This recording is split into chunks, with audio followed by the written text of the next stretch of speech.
Hey gang! Welcome back to another episode of Kiff Says, a place where I break down the legal aspects of your creative business and try to convince you that the law doesn't have to equal scary.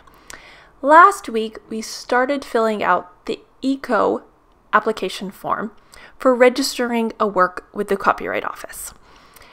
We completed the process of filling out information about the work, and we were about to turn to discuss who created the work and who the copyright owner is.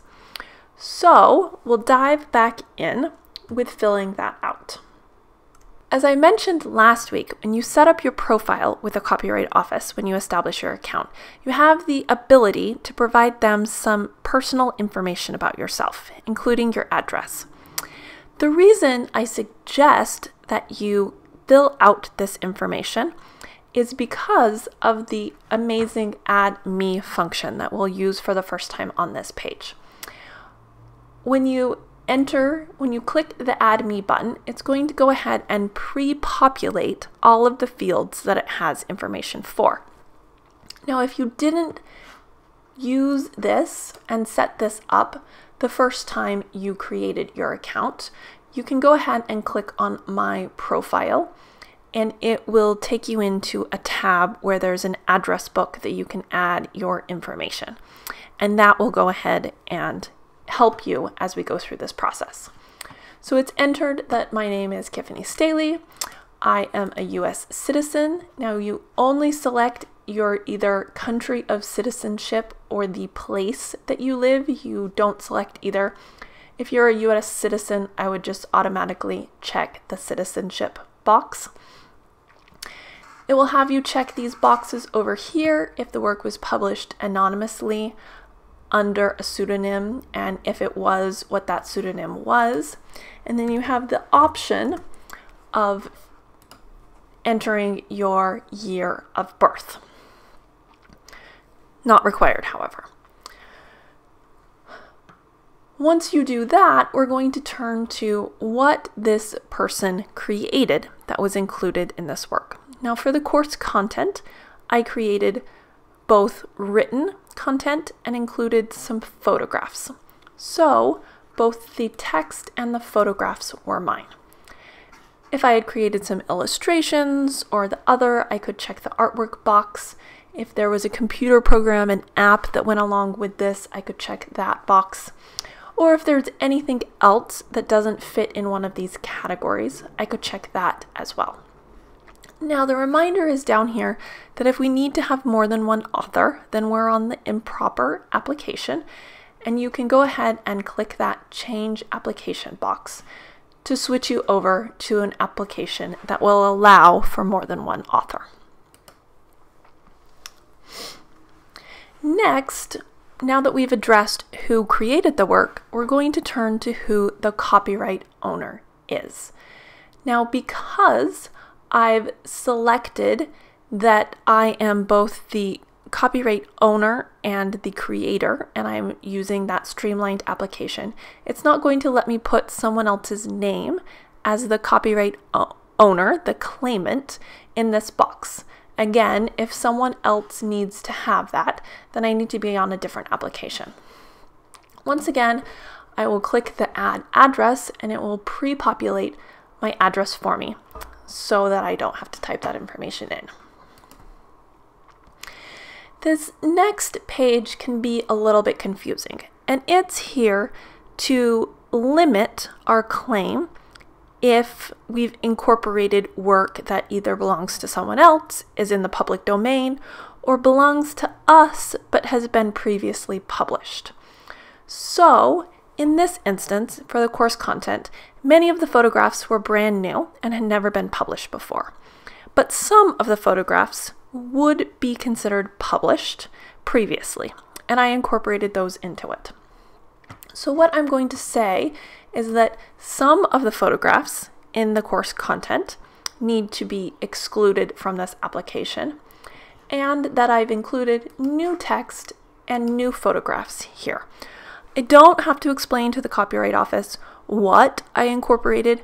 I just need to let the Copyright Office know that I know that other things that weren't created for the first time this time were incorporated and what I'm registering. If I had a registration number, I could enter that there, but that's not required.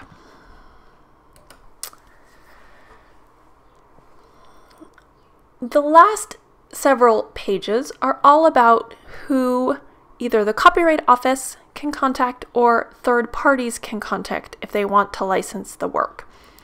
This page is what will be in the public database that is searchable on the copyright.gov website of who the public could contact if they want to license this work.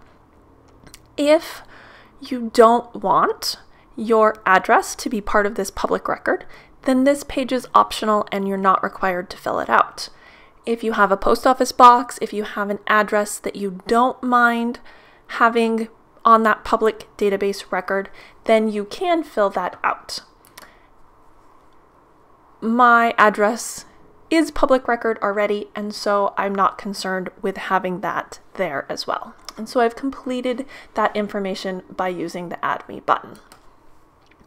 The next page is about who the Copyright Office will contact if they have any questions. Once again, all I have to do is click the Add Me button and all of my information is populated. Finally, it's going to ask us, once this is all processed, 8 to 12 months from now, who are they going to mail the certificate to? And again, if the address that you've put under the Add Me is the best address, you can go ahead and just add that there. This next page, most of you will never touch. This page, if you check any boxes on this page, you will be subjected to a very large additional filing fee.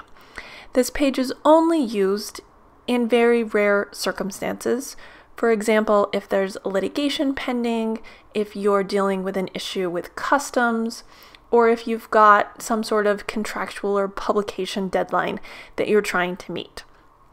For the most part, if one of those situations were to arise, you would be working with an attorney, and your attorney would be advising you that either you need to check these boxes or they would be completing this application on your behalf. So for the most part, all of us are just going to skip over this page and hit continue.